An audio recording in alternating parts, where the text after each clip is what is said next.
Maintenant, notre deuxième sujet du jour, une controverse au Cameroun par rapport au nombre de victimes enregistrées lors des récents troubles dans la région anglophone du pays. Selon les sources hospitalières, au moins une quinzaine de personnes ont été tuées, mais l'opposition évoque 30 victimes. Le ministre de la Communication du Cameroun a contredit ces allégations. Pour Issa Chiroma Bakari, il n'y a pas eu plus de 10 morts.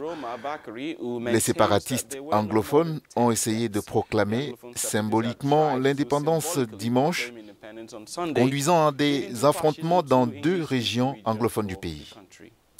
Le ministre camerounais de la Communication a expliqué en effet que 5 autres prisonniers se sont servis d'armes contre les forces de défense et de sécurité qui, en légitime défense, ont fait usage de leurs armes. Et puis il faut savoir qu'une nouvelle bombe artisanale a explosé dans la nuit de lundi à mardi, je vous le disais, en titre sans faire de victimes à proximité de locaux de la police à Bamenda, chef-lieu du nord-ouest du Cameroun, après cette proclamation symbolique dimanche de l'indépendance des régions anglophones, selon des sources concordantes. Nous sommes en ligne avec Maximilienne, directrice de la REDAC, une coalition de défense des droits humains au Cameroun.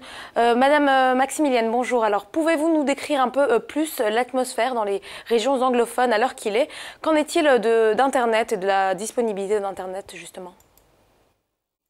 L'ambiance n'est pas très dure, surtout avec la sortie hier encore de porte-parole du gouvernement, le ministre de la Communication, qui a une fois de plus appelé les manifestants qui n'avaient que, n'est-ce pas, comme arme les bombiers de feuilles vertes, les appelés des touristes. Donc l'ambiance n'est pas bonne. Depuis vendredi, Internet est coupé momentanément, c'est-à-dire que vous pouvez faire 2 heures, 3 heures sans avoir accès à Internet, sans avoir accès à WhatsApp, et puis après ça devient. Donc ça se coupe avec l'intermittence. Ce n'est pas seulement dans la région du nord et sud-ouest, on a aussi noté ça, nous qui étions ici, qui suivions de très près manifestations du 1er octobre, on a constaté que la connexion Internet était exécutée et bon, ça venait quand on estimait qu'il disait que ça venait. Et ils ça. Maximilienne Gombe, alors le bilan donc, de morts après ces manifestations violentes, il varie en fonction du pouvoir et de l'opposition. Avez-vous connaissance, vous, personnellement, du nombre exact de personnes tuées et combien de personnes ont été arrêtées? Oui, nous avons, pour le moment, nous avons 32 personnes qui ont été tuées. Il faut dire que dans cette personne-là, il y a des repris de justice qui, comme vous le savez, il y a eu un incendie au niveau de la prison de Congo. Donc il y a 5 repris de justice qui ont été tués à balles réelles par les forces de l'ordre. Nous sommes en train de préparer un communiqué de presse là-dessus pour alerter l'opinion nationale et internationale sur le nombre exact. C'est 32 morts. Il y a 406 personnes qui ont été arrêtées. Il y a des disparus. On ne sait pas trop s'ils ont fui, s'ils ont été arrêtés, s'ils ont...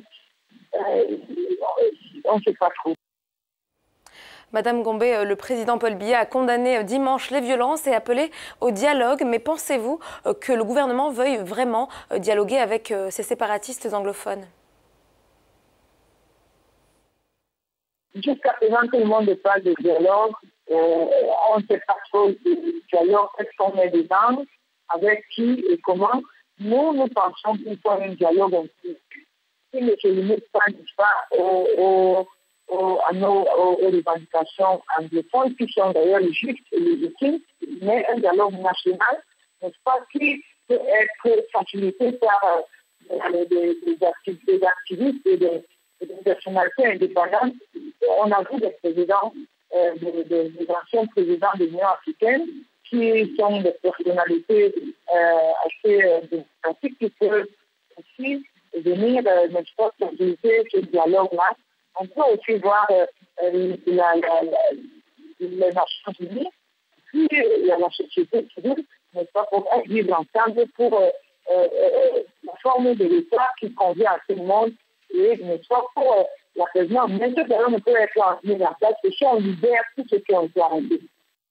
Une dernière question, Madame Gambé. Alors, le gouvernement fait usage, ou du moins les forces de l'ordre font usage de la force pour réprimer les protestataires et le gouvernement, quant à lui, menace de fermer les médias qui permettent aux séparatistes de s'exprimer. Y a-t-il quelque part une médiation qui devrait s'installer et permettre donc de mettre un terme ou du moins d'avancer dans cette crise? C'est une violation flagrante, n'est-ce pas, du pacte international relatif aux activités politiques, comme vous le savez, et de charte africaine des droits de l'homme et des peuples. La liberté d'expression, d'opinion, de manifestation, c'est la liberté fondamentale qui ne doit souffrir d'aucune destruction. Pour le moment, il n'y a pas un médiateur. Et nous appelons qu'il y a un médiateur qui est africain. C'est nous qui souhaitons qu'il y ait un médiateur africain. Pourtant, on ne dit pas que c'est encore une déstabilisation de l'étranger si c'est quelqu'un qui est hors de l'Afrique qui vient, n'est-ce pas, être médiateur. On connaît des personnalités ici qui ont une éthique, hein, qui sont neutres. Ils peuvent jouer des médiateurs. Mais nous avons l'impression que le gouvernement ne veut pas aller à cette supérieur-là